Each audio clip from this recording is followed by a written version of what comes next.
What's going on, people? Welcome to United View. Good afternoon. We have another signing, an official signing, official announcement for Manchester United. Lisandro Martinez is a Red. It is confirmed. Of course, we know it was deal done. Here we go, and etc. etc.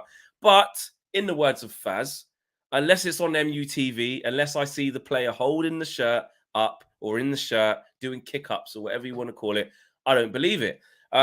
And now's the time. Again, I think these videos are important because you get the kind of like the pre-signing video where it's here we go, done deal. It's deal agreed, exclusive from Ornstein or whatever. You have that where you get a bit excited, and then you kind of separate anything that's been going on and give that player their time to discuss that player and that player only, where they're going to fit into the team, how long the deal is, what's all the info about it. So smash a like on the video, subscribe to the channel if you guys are new, and we have hit 115,000 as well.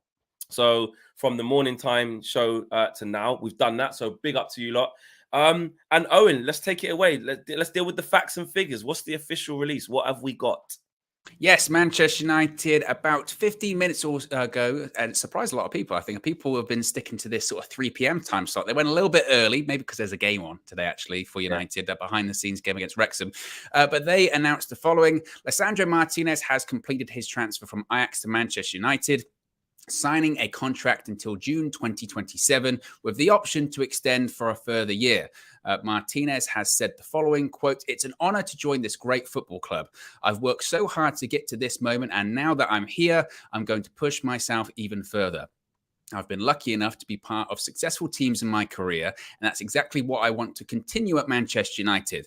There will be a lot of work to get to that moment, but I firmly believe that under this manager and coaches, sirens again, keep going, and together with my new teammates, we can do it. I want to thank Ajax and their fans for all of the support they gave me. I had an unbelievable time there, but I feel the moment is right to test myself in another environment. Now I am at the perfect club to do this."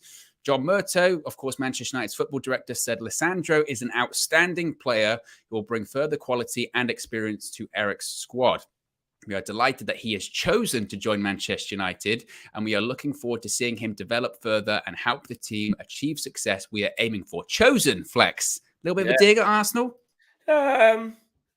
Little bit, yeah, because he basically saying he had other options. He had other options. Could have chosen a lot of people, and he chose the big club. He chose United. Got to throw it in there, innit? You got any little win that you get in a transfer, a little bit of excitement. Absolutely. You got to do it. Yeah, absolutely. No, I agree. I like some of the words he's been saying there as well, saying about this is firmly the club for the next step in his career, and talking about there will be a lot of work to get to that moment in terms of winning stuff, but he firmly believes under this manager and coaches, together with the new teammates, we can do it. This is interesting, actually, Flex, because obviously when the Martinez announcement happened the first time around and the Eriksen one, you guys were on tour at the time, so I think I did those ones solo. So what was the feeling kind of out there when these announcements were made previously? Was it kind of still focused on the pre-season? He wasn't there, so we weren't really focusing on him. I guess now that you're back, what's your impressions of him? How much do you think he's going to bring? It's like the situation like with Eriksen yesterday. It was like because we were kind of out of sight, out of mind, and those players weren't in the frame to join up with the squad. It was like, we'll think about that when we get back. But a lot of people were crying and moaning, saying Man United hadn't signed anyone in the whole month of June. And we've all been talking about, well, what if they accelerate that? And in July, they've signed 3 players. And, stereotypically, I know you had some stuff there that's saying that's when Man United typically do their deals. And everyone was crying that we didn't have any players. Now, okay, we've made 3 signings. We've still got, I feel like, the 2 biggest ones in De Jong and Anthony now, they're going to be the ones that will either really make us happy that we've had a good window or not. Do you know what I mean? I still feel that Martinez, Eriksen and Malacia, we're doing okay. We're doing quite well. You know what I mean? We're doing okay. There's no marquee. Do you know what I mean? Which is fine because we have said we're not interested in marquee, etc., etc. But in terms of needing that defensive midfielder, we know we really have to get it.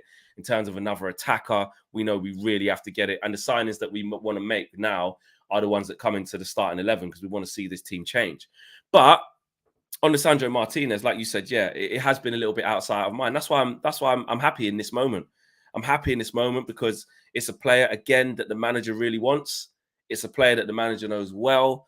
It's a player that seems to be nailed on starting. Do you know what I mean? So it's exciting to see how he's going to do, how he's going to adapt to the Premier League.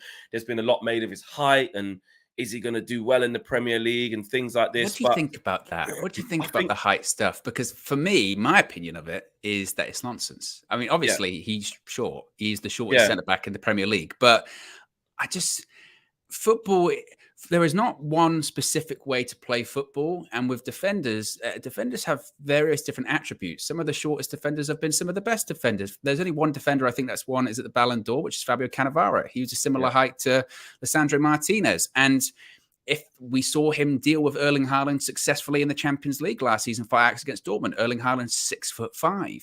If you're a short centre back, of course he's not going to be competing in headers with him. He'd give himself a couple of yards and back off and go, well, I'm a bit quicker. And when he gets the ball to his feet, I'll win it then. You know, people find solutions, and that's what everyone does in life. It's easy, isn't it? It's easy to go, well, he's short, he's rubbish. Yeah, 100%. Look, I'm not necessarily worried about that. The only thing that does worry me, if I'm being honest, though, is Maguire needs. I think Harry Maguire can't be in charge of kind of looking after someone else. He needs someone who's going to look after him, in my opinion. And my question mark is, can Martinez, whether he's small or tall, I mean, whoever's coming in to play alongside Harry Maguire, can they look after him? Can they clear up his mess? Can they bring his game up? Because Harry Maguire's on the pedestal of he's Man United captain. He should be polished. He should be the calming influence. He should be the dictator. And exactly, Owen, we know how that's gone of Maguire being that player. So I shifted my focus on to whoever's going to play alongside Maguire needs to be able to like fix that whole area. They need to take care of their game and they need to take care of Maguire's game. Do you know what I mean? Mopping up after him, cleaning up. And I don't know what that's going to look like. So for me as a parent, I'm fascinated to see what are they going to, what little and large, okay, cool, aggressive and quick versus slow and you know, dominant in the air. It's an odd pairing. It's an odd pairing. So that's where I'm like, okay, cool. The little and large thing can work if they're both top in their own rights, but I just don't know what it's going to look like. It's going to be a relationship that has to develop. It's going to be a relationship that has to build, like any centre-back partnership. Because we don't want to keep chopping and changing in that area. Look, Varane's my guy. I've wanted to see him do well for the whole time, but it looks like we're going to go in a different direction. I know we've got a lot of games, so we're going to have to bring in a little bit. I think Victor Lindelof in an Erik ten Hag system will do quite well. So let's just, I don't know. I'm intrigued. I'm very, very intrigued. The centre-back position at United, like you said, is very intriguing. I think, you know, Varane did himself no favors on the preseason tour. Any questions about his fitness? He struggled to play. I mean, how many games did we play on tour? 4. He struggled to be involved in a lot of them. He played the Liverpool one. And then the Liverpool one. Then and it was just, by the end of the tour, you know, the discussions about his fitness just kind of exacerbated even more because you're going, man, this guy's struggling to get through a preseason tour, let alone a full season. And that's not to say he's not going to play, he's not going to be involved. Of course he is, Rafael Varane. But the idea that last season was just like, he was adjusting to the Premier League and the physicality of it. This season, his fitness troubles won't be a problem.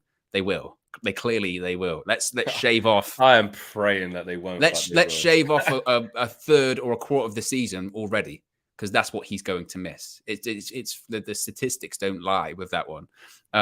Eric Bailly did really well in the preseason, but my response to those people that have been saying, wow, Eric Bailly should be starting these games for Manchester United again is great. He got through that preseason tour.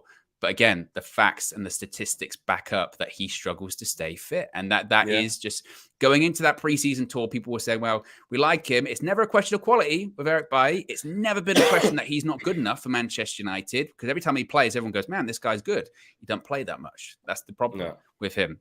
So I still think Bailly might end up going, to be honest. And Eric Bailly, let's not get this twisted. I've been through this Bailly thing many times, and KG was saying, really? And then he sort of understood what I meant.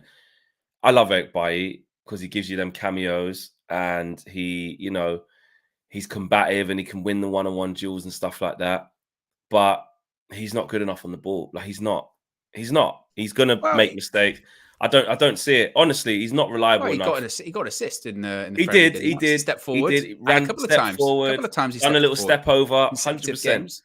But the way that he plays over like if he was going to be our main centre back, forget the fitness thing because he'll break down like Varane will break down. We know that by fact as well. He's just going. There was also other moments where he was just kicking it out when nobody was there. He was giving it to the opposition with like a left foot pass that just didn't make the target. He just gave it straight to them. Then we're on the back foot. You just don't know what you're going to get with Eric Bailly. And I really like him. I really do. But we just need to sort out the centre-back area and go with what's going to be definite. And obviously, Lisandro Martinez seems like he's going to be a definite. Whether we agree with it or not, Maguire is going to be the definite.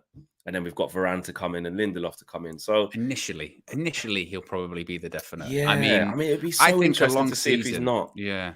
Do you think we'll end up seeing like Varane Martinez then? Like, Maguire could actually be a lot on the bench. I think we could end up seeing Martinez and Lindelof or something like that. I really do. I think that, again, the Varane thing will be... You get the impression that Ten Hag just doesn't really have a lot of time for people that aren't constantly available. You do get that impression, don't you, of just, it's about the team and I've got to put my faith in you and I've got to have someone that's there consistently all the time. You just get the impression that's not going to be the case when it comes to Varane. Maguire... It will be interesting to see because make no mistake, and I hope this isn't the case, but make no mistake, there will be games and there will be goals where we concede goals and you turn your head to Maguire and go, could have done better there, mate. Or it might stem from him. I mean, even that goal we conceded against Melbourne wasn't directly his fault, but coming out of that goal, you looked at it and went, he was slow getting back. That's a high line. He tried to step up. The ball had already been played. And if we're going to be doing that the whole way through the season, you can guarantee there will be goals when Maguire tried to step up. It was wrong timing, couldn't get back, whatever. Can Martinez bail him out? I don't know. But I wouldn't be shocked if Ten Hag is as ruthless as people are saying he is, and you've seen it firsthand, if a couple of mistakes by him, he goes, you know what? We've got enough defenders. Actually, let's try Lindelof. Who are we saying that second centre-back spot is completely nailed down? I guess Maguire has first shot because he's the captain, but that's not to say he's going to hit a home run with it. Yeah, we don't know. Travel Camp says midfield reinforcements in Martinez, Eriksen, and Fred. It's funny actually because a lot of people disagree with me. People are like, stop capping. How is Bailly not good on the ball? He's not good on the ball. All of a sudden, Eric Bailly is really good on the ball and makes great. I don't think he's terrible on the ball. I slightly disagree with you there. He's not. Flex. Fair enough. He's not. Listen, for me, he doesn't even strike the ball clean. Like he's not wicked on the ball. Eric Bailly's not like a ball player. Are we saying Eric Bailly's a ball playing centre back? Here's one then. Who's better on the ball, Maguire or Bailly? Bailly, sorry. I'll probably say Maguire. Yeah, I'm massively disagreeing. Hitting long diags. If you're talking about having to clip it to the fullback, and like diagonal hit a fullback like what he was doing to Malacia, because Maguire actually played all right on tour. He did. He played all right. Right, and if I need to rely on Maguire to keep hitting the fullback or Eric Bailly having to ping it, did you see when Eric Bailly tried to take a free kick and ping it to he tried to ping it to Jadon Sancho and he just I saw one when Bailly put out for touch. I remember that against I can't remember who that was against, but I think it might have been it was one of the second halves he put out for touch. I just think come on, Maguire's slow and does the fridge thing, but he's better on the ball than Eric Bailly. The reason I disagree is because when Maguire gets the ball at his feet. You see panic in that guy's eyes and his body language. That he's like, "What am I going to do here?" I didn't say he's press resistant. I'm just saying I'm saying without the pressure, Eric Bailly is combative. Yeah, so in one-on-one situations, running back towards his own goal, blocking people off, 100%. But I'm talking about when we have to keep playing.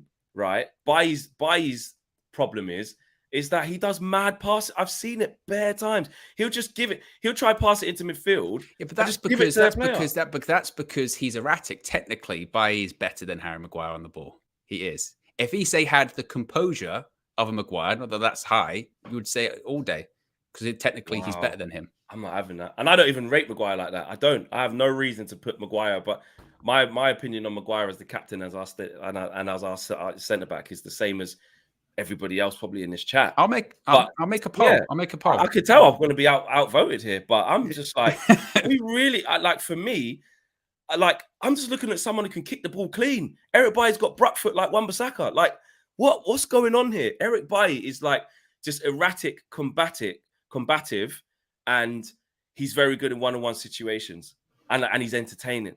Like But in terms of like the way he strikes the ball and having to find a target, if you left him, defenders, people would say leave Eric Bailly on the ball. I think. Well, Paul is in the chat, and I disagree There's massively. probably no point even making it because I think you're already. There's no point.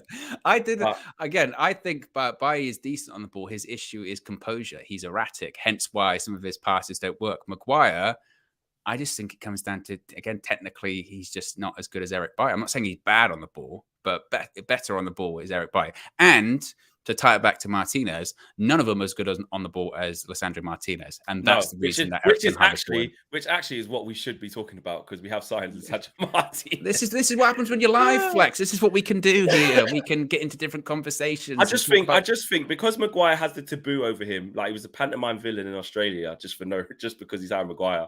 Like he was getting booed and cheered in the same game just for doing stuff. Like I just think it's like everyone thinks Harry Maguire can't do anything. Like he's not good at one thing better than anyone else. Say he can't do anything, but Bailly is better on the ball than him. You know, Maguire, Maguire sometimes attempts to step out of defense. It rarely goes well. Maguire is not doing what Eric Bailly did twice in the preseason. And it's not even this. It's T says Bailly made a few mistakes in one match and now he's not good enough on the ball. Come on, Flex. He's nowhere near as bad on the ball as Wan-Bissaka. I'm not saying he's as bad. I'm just saying he doesn't have a good technique about how to find a player as well. And I'm not just basing it off one game. Generically, that's how Eric Bailly is. Like, he's very rash. You don't know what you're going to get.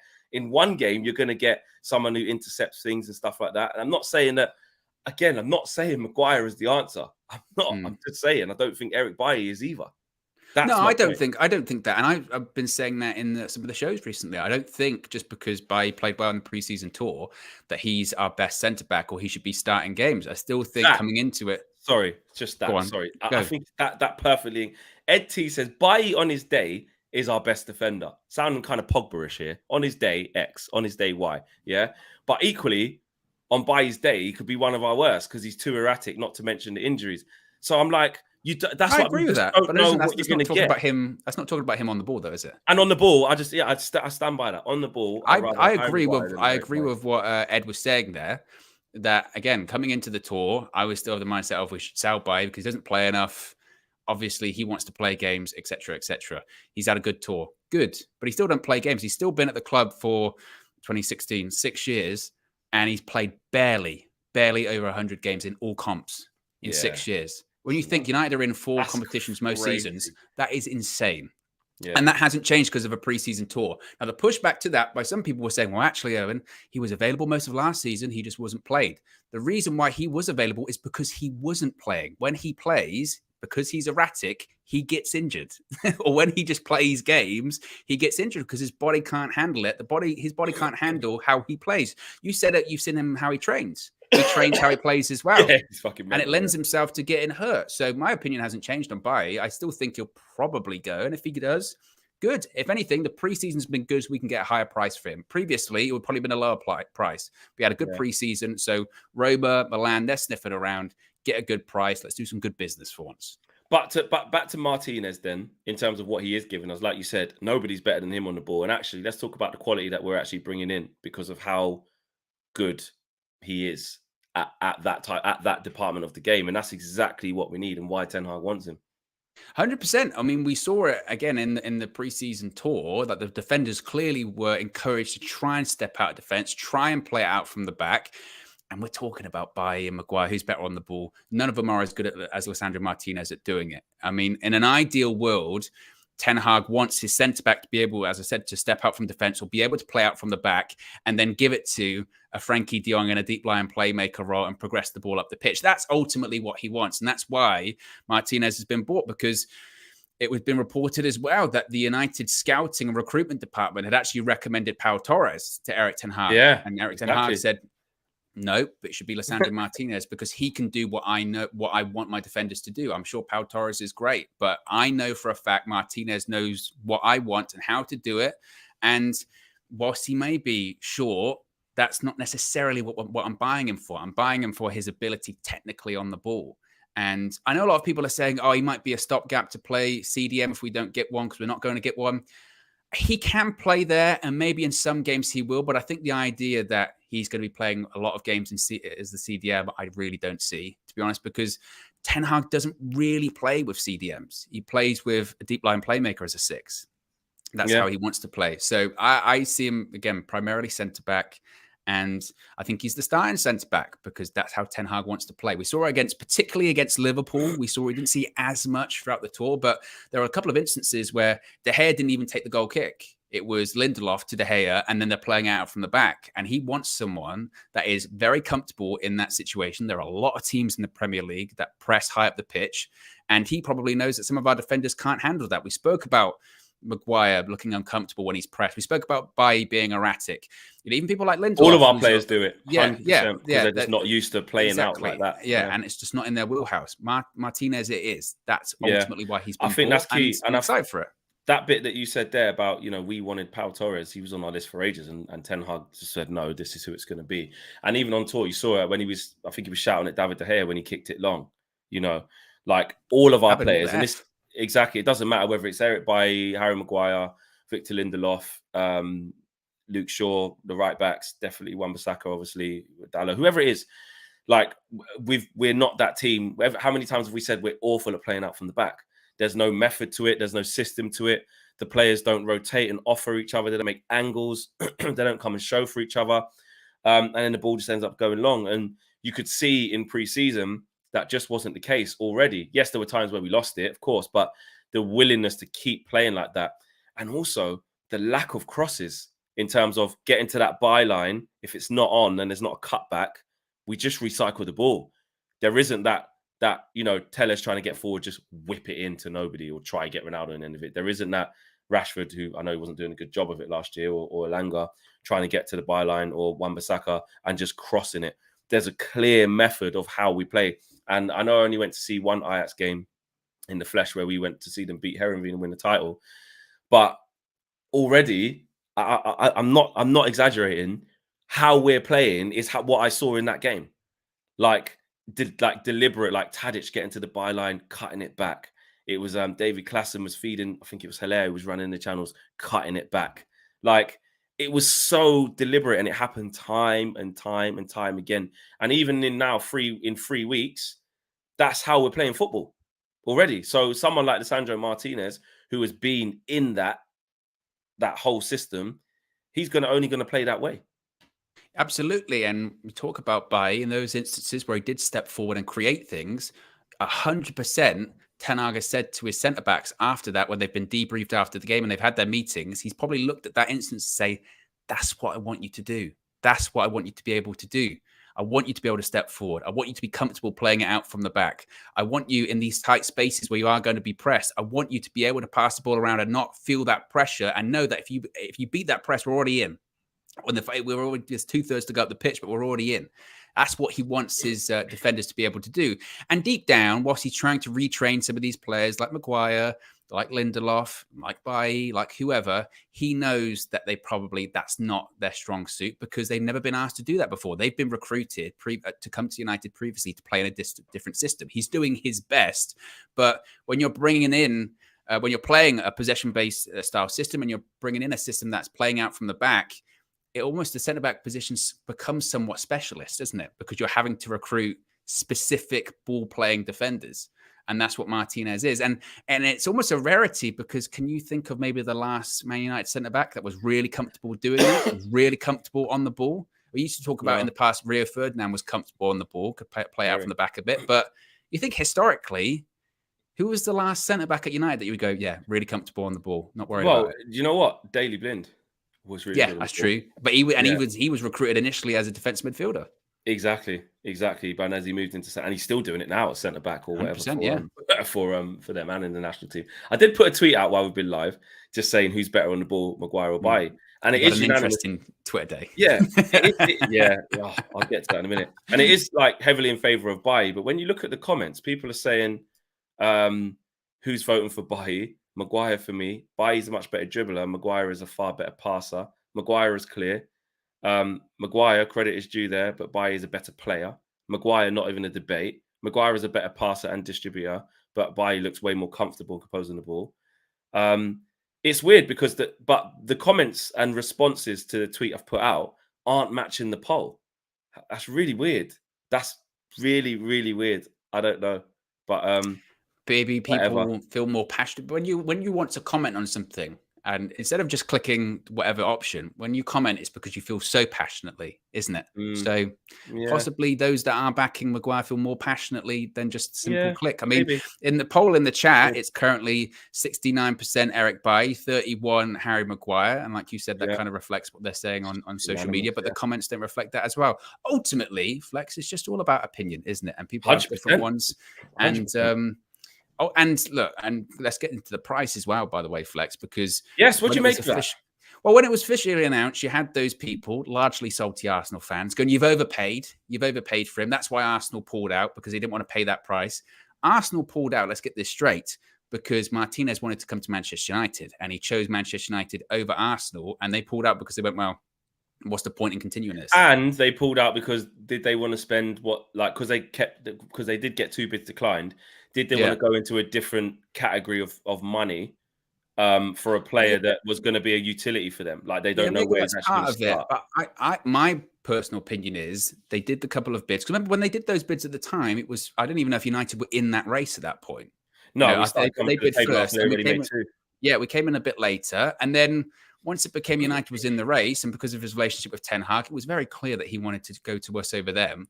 And from their perspective, why would we even get involved then? You know, people talk about that with 100%. Frankie De Jong with us. Why are you getting involved when he doesn't want to come? And Arsenal went, well, like you said, it wasn't really a pressing thing for us from their perspective for Arsenal because they've got centre back. So, the pricing about being overpaid. Look, as I said this morning, transfer fees are a funny thing because if he's a success, nobody cares. Nobody cares about transfer fee if they're a success. The transfer fee only becomes an issue if they flop or fail. That's when they go, I can't believe we paid this for that player.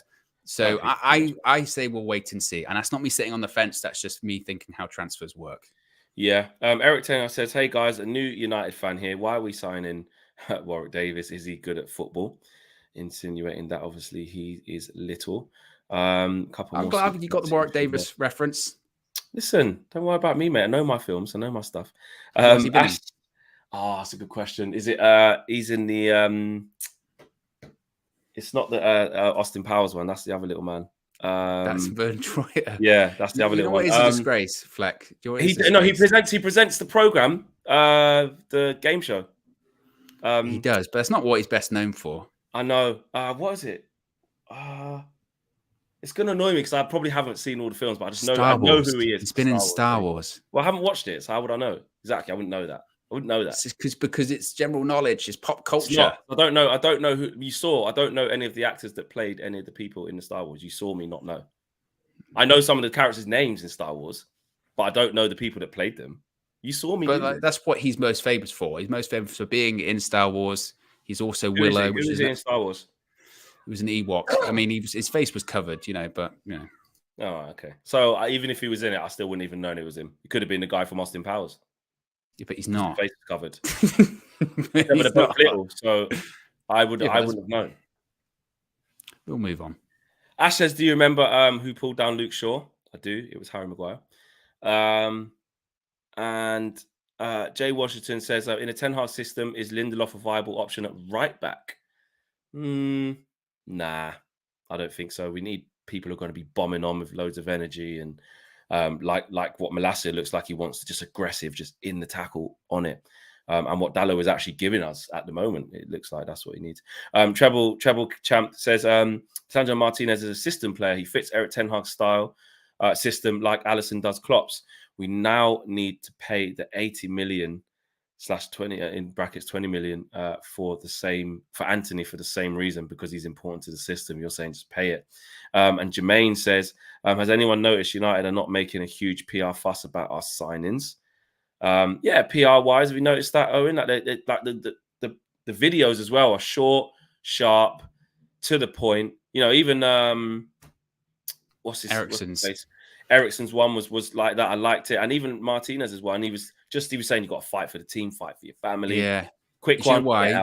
My theory with that is we know how much Ten Hag controls everything. It's kind of like, okay, you've got the player for an hour, do what you need to do, get him back to training. The most important thing he's here to do today at Carrington is for training, is for doing whatever.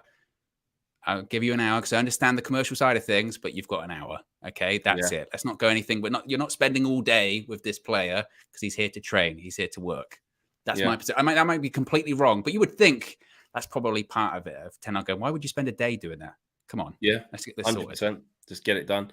Tabo says, big up South Africa for winning the Women's African Cup of Nations. Africa Cup of Nations, champions of Africa. The ladies did us proud. I didn't know that they won the Women's AFCON, so big up to them. And big up to the Lionesses as well. Yes, I was just about to say that, Yeah, big up to Lionesses going to Wembley on Sunday to face either Germany or France. Big win. I watched that game yesterday at Bramall Lane. Very entertaining game. Sweden started really well, actually. I was quite worried. Sweden are ranked very, very highly in the world. A very, very good team. I knew it was a big deal because my mum messaged me. And my mum doesn't like football. Yeah. And she messaged me. And she messaged me, went, oh, well done, the Lionesses in the final. And I went, whoa. It's gone mainstream. Yeah, 100%. Absolutely. And you know what? Yeah. And I think Ian Wright said it best as well. It was brilliant it's fantastic for women's football. I'm still learning loads about women's football, starting to watch it more than I've ever done. So it's brilliant for the women's game. Seeing the stadiums packed out, and Wembley's going to be a mazza on Sunday as well. And hopefully they bring it home. That's 2 major finals for our English teams in the space of a year. So hopefully they can go one further than the men's and bring football home. Do you know what I mean? And some of the goals as well. Unbelievable. Oh, yeah, unbelievable, yeah. Yeah, Beth Mead's goal was really good as well, and Russo's. Fernando Perez is the latest member of the UV Members Club as well. So big up to you. So back to the Martinez thing. I'm excited that he's here. I'm excited that he signed. I'm just fascinated to see what it looks like with Harry Maguire. Whoever it's going to be. Does he start first game of the season, do you think? Martinez? Just 10 days time? Well, it's a Sunday, isn't it? So 11 days. I mean, there's enough. Like that. He would have been here long enough to be able to start. I mean, he'd probably, let's say he plays today behind closed doors. Let's say he plays again in Oslo.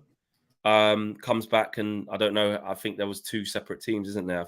I've read. Yeah, the rumor is that the strongest side will probably play in Oslo. Yeah.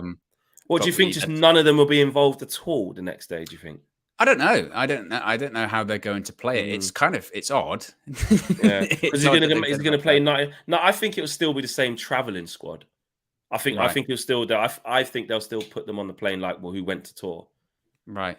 Maybe not as many. Maybe a little less. Maybe a little less than that. But it's 24 hours because they're not. Even if you and the flight's only a couple of hours though. It's not like they'll be jet lagged. It seems a bit redundant to make that trip. So you think think he'll just bring the team and the subs that will play in the game of Oslo, which will be the main team, and they'll play 75 minutes. Then he'll make a couple of subs. Yeah, and then literally that team that he used to bring on in the second half on tour. Yeah, will just start and that's not to say that team that plays against Atletico is going to be the starting 11 to play against Brighton. I think maybe he might save a couple of players for the game at Old Trafford.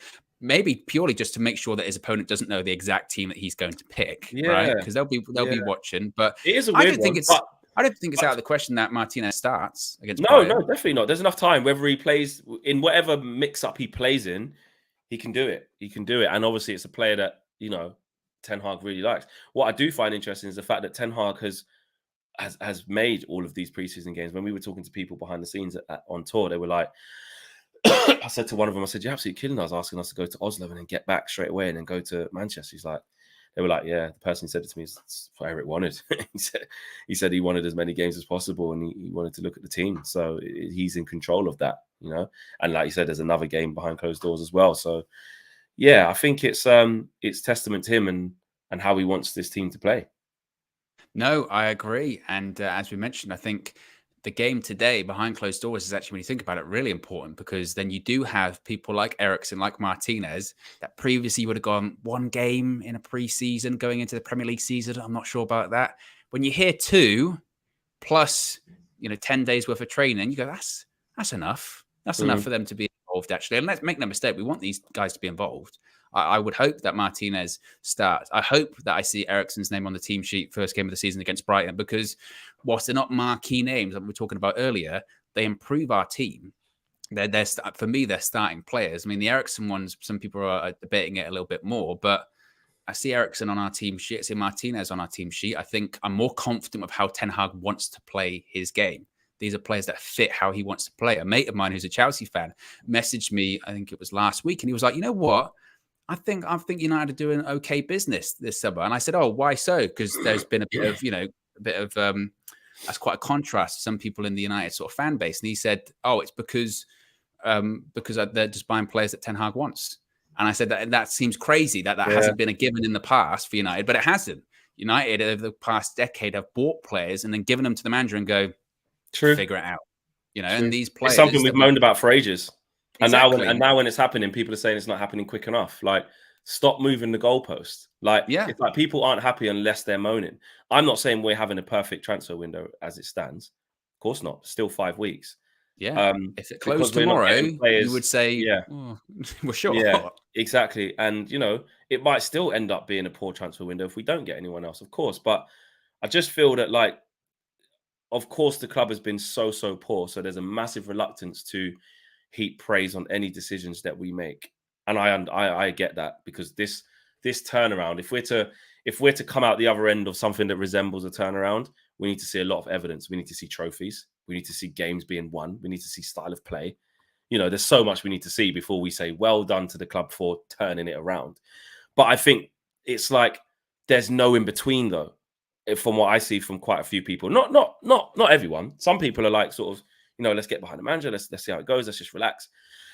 What I see from some fans is like, if it's not, we didn't get all the players in June because there's a new manager and we've got to change everything, then it's shit. And I'm like, well, not really. Like, what about the fact that we are actually, applying the logic to the manager and the philosophy to the manager and getting him what he wants?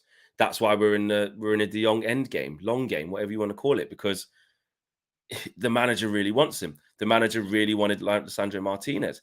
The manager all of a sudden not all of a sudden. He all of a sudden made us get Malacia. He wasn't on our list. We was all right in the left back department before Ten Hag. We were like, well, we've got Tellez and we've got Shaw. He's got to work with that. He's like, no, this kid's available. Let's jump in and get him. I liked him from when I was at Ajax. Let me get him. And the club is supporting him. So we're trying to now get Anthony. Same thing. And I was saying earlier on, which I think maybe the way I put the tweet was a bit wrong, because I said basically we're raiding Ajax and people are crying at the fact that the price is high. Maybe I should rephrase it and say, okay, we haven't got 5 players from Ajax, but we're adding to Ajax being raided, let's say, yeah?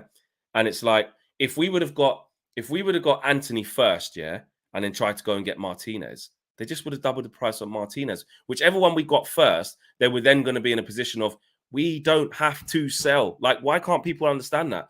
It's not just because people are saying we should have got Anthony earlier. Yeah, but we needed one or the other. And whichever one we got, it was going to be a knock-on effect to the other one. But apparently it's just me. It's only, I just don't get that. I don't get the whole, like, of course they're going to raise the price for Anthony because they've lost players that are nothing to do with Manchester United. I get that. They've lost their manager to us. They've lost their best centre-back to us. You could say Timber might be, all right, cool, but they've lost one of the starting centre-backs to us. We want their starting right winger. Like, that's a raid. Like, we're going for their best players. Gravenberch is gone. I get that. Haller's gone. I get that. But we're adding to the raid. So we wanted Timber as well. That's 4. Like, it's a raid. I don't get it. We did the Deal or No Deal video. And at the time, we even said it then. And that was back towards the end of June. And it came back to a point of, I remember saying it, it's going to be either or. I think it's going to be Martinez or Anthony, because I don't see a situation where Ajax would sell both unless we give them an offer that is really, really high. And for me, my preference was always the centre-back because I felt like that was a more key position for us at the moment.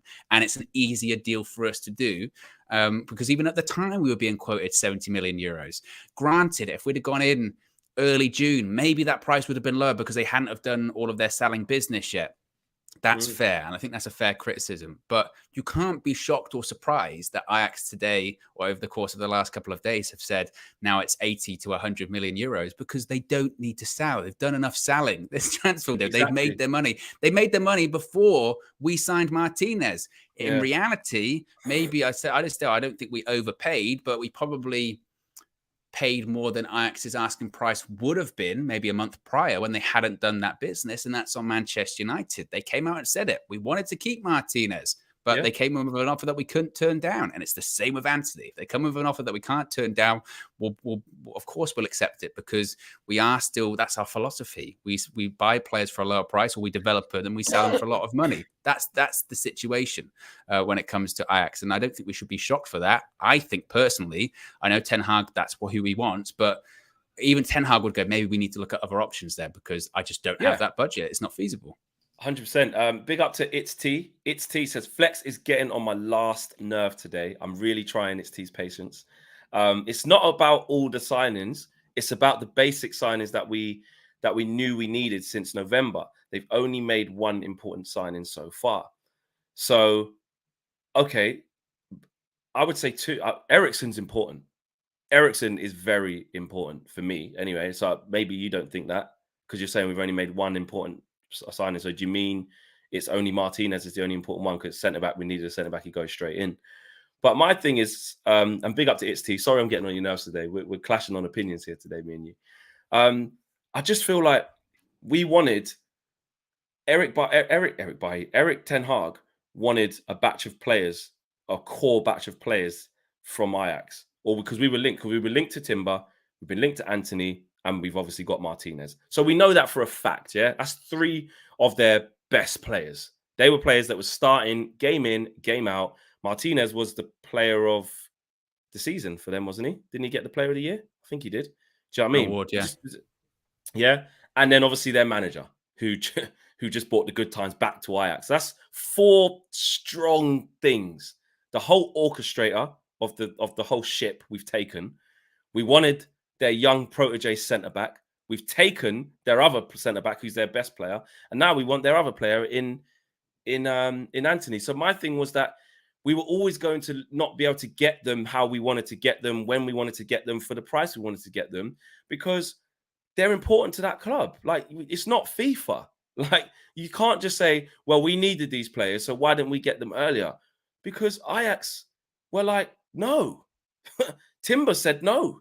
Firstly, he said no. Otherwise, Timber would have got signed before Martinez. Maybe we wouldn't even have got Martinez if Timber came. Maybe that's the only reason we did get Martinez, because we didn't get Timber. Who knows? Yeah. And so I don't like reducing Eriksen's importance just because he's a free transfer. 100%. Like, all transfers to me are important. And again, this is when it goes back to, and like I said, big up to the comment, but I think this is where it goes back to the goalpost being shifted. First is we're not signing players, then we sign players, and it's like, well, they're not important players. Yeah. Well, you know, we have spoken a million times here on the channel about people, the entire team needs to be replaced. Every single player, there's every single position. We should replace every single position. Then surely every signing is important. And we don't know how important these players are or aren't going to be in the season so far. Malacia, he could absolutely dethrone Luke Shaw after a couple of games. We don't know. Christian Eriksen could be a revelation. He could be a revelation at Old Trafford, and they go, what a bit of business. Free transfer. Martinez could be like, I tell you what, people doubted him for his height and all this kind of stuff, but man, he's been so good. Yeah. In terms of importance, every transfer at this point is important. There are still, again, plenty of signings we need that won't even get addressed in this transfer window. Again, you can make a good argument at Manchester United that exactly, you can make a good argument at Manchester United that every single position needs to be recruited for, and it probably does. Let's be honest. But again, that's not going to happen in one transfer window. It never was.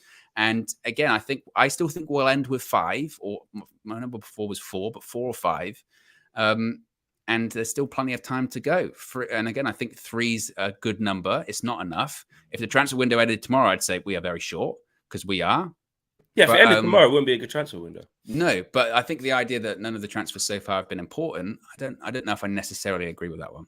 No, I 100% don't agree with that, because Martinez and Eriksen are very important to me anyway. I don't know what anyone else thinks. I think Eriksen's going to be top. JP119 says, use the money for Anthony instead of De Jong.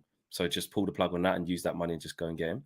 And then go with like an Eriksen in midfield then instead, or Fred as the lone, because Fred in that first half against Aston Villa did really well as that lone 6. He actually did. But then in the second half, you have reservations that Fred finishing number 6 for the entire season. Of course. But then it's like, that's what I'm saying. It's like the Bailly thing. They can give you like, oh, that looks good. Then you just know what's going to happen. You know what's going to happen. Exactly. Lil Yo-Yo says, I'm glad Martial has left Ian wrong last season. Ian, I don't know what you mean, Lil Yo-Yo. I'm glad Martial has left Ian wrong last season. Is it a typo? I'm not sure. Put it in the chat, and I'll read it out again, Lil Yo-Yo. I'm not sure exactly what you said there. But big up to you. Barry White says, how have we gone from we would have won that final if Maguire was available to him being useless? The internet is a joke, guys. I'll be supporting him. Barry White with big, strong support for Harry Maguire there. I do remember that. Remember that season when we got to the back end of that and Maguire got injured? We were like, shit, it's been a bit of a miss. Yeah, we were rubbish. Lindelof and Bailly were playing. We kept conceding. I think Axel came in a couple of games. Well, there was the thing of him that Europa League final, wasn't it? It was like, can we get Maguire back for it? Yeah, can we get him? Walking around was like flipping it. He was on the bench, wasn't he? But he didn't come on, and everyone was like, "Oh, that's strange." But yeah, I remember that. You know, and I think hasn't all been bad. Maybe the most last season was bad. It may be the most cynical United fans don't want Maguire to succeed. I want every United player to succeed, because if they succeed, that means we're winning stuff and doing well. I don't want to see Harry Maguire failing. But the proof is in the pudding, as they say, isn't it? And so far the footage is not footaging, as you would say, right? And it's down to Ten Hag, and it's down to Ten Hag to have a system that protects his weaknesses. Like I said, how many times, apart from, ironically, the goal against Melbourne victory, which was that is the what's that word? The antithesis of Harry Maguire. That is him. Yeah. That is the thing. If you was going to write down play a high line, tries to step up once the ball's already been passed. He's having to recover, chase the guy. He looks like he's running through super glue at the time. Funny. I was watching it's so slow, and it was just the replays. You were like, "Look, he's running so slow." It was so. I thought he was injured. Because he was injured coming into the first game. I thought he must still be injured.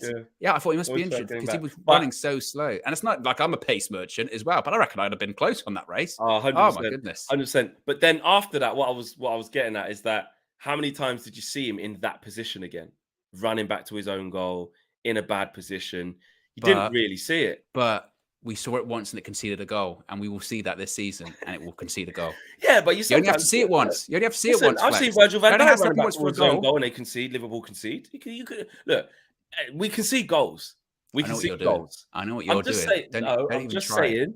I'm just saying. We will concede goals. The best team. Concede goals. Yeah, I agree. We will concede goals. Not every goal we concede is going to be Harry Maguire's fault. No, but and that goal against Melbourne wasn't completely his fault. I agree with what Ten Hag said, where he said it was like a house of cards. The press at the front, the press at the front was rubbish. It was one pass up the byline. Lindelof should have cut it out, and it was cut back. That's what I mean about the team having to play in a system that doesn't expose him. I agree, but you would argue maybe a quicker defender or a more capable defender playing a high line would have been able to recover in that situation, which is the defender's job. That's at that point. And all of it was bad. That is the key. And that's why I worry, back to it, that's why I worry about Martinez and Maguire as a pairing. Because Martinez might push up. That's what Maguire in there. I don't know. I don't know what that's going to look like in it. I'm not sure. I've got big question marks, but if anyone can do it, it's our new manager in Ten Hag we trust. Thanks for watching the video, guys. Subscribe to the channel if you are new. Lisandro Martinez has completed his transfer to Manchester United. It is officially a done deal. He is in the shirt doing kick-ups and whatnot. And it's about getting him into preseason and seeing how quickly we can get him into our starting 11, because, my God, we're going to need it. We'll be back soon with another video. And take care, everyone. See you later. Peace.